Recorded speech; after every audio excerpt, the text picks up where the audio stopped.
It's 15 years since JLS were robbed by Alexandra Burke on the X Factor.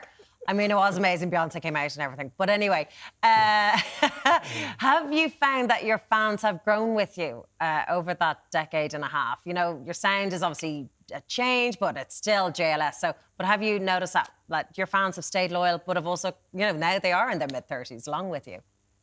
Definitely. Very, honestly, I don't know many fan bases that have stayed as loyal. I probably count on one hand the ones that I kind of know, but ours, they're very unique fan base. They, you know, once we kind of appeared on the X Factor all those years ago, a lot of people, it was always hard to kind of build a career from that show afterwards. And I think we managed to strike it very lucky and right. And we found a fan base that was so loyal and so passionate. Passionate is probably the best word for them, because they are relentless in finding us and looking after us as well, I must say. So it's it's a very unique relationship that we kind of have, where they love us as a group. Individually, it's all like they just support everything we do. And as I said, that migration from the TV show to just professional career, but personal life as well, is so warming and welcoming every single time, you know, something's happening, and they just celebrate it, which is, you know, hats off to them, because they are the most loyal of I'd say people that,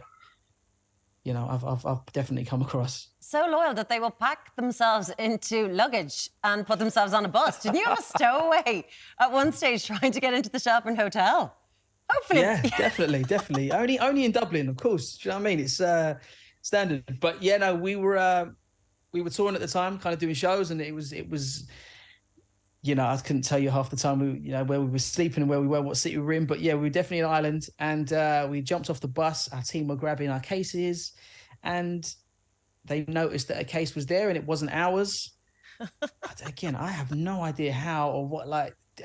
Anyway, found someone inside a case, planted with our cases. I'm not really sure where they were trying to go, to be honest. I still think to this day, I'm like, they could have just ended up in, I don't know, storage, or, you know, our manager's room or something. I don't know. It just could have been very, very awkward.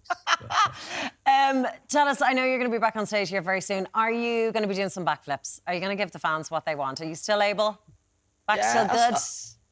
I've still got it in my locker. I'm still trying to, you know, I'm trying to keep fit as much as physically possible. I'm not in the same shape as Greg, but do you know what I mean? I'm still there. Do you know what I mean? I'm still able. I can't backflip, man, so I wish I could.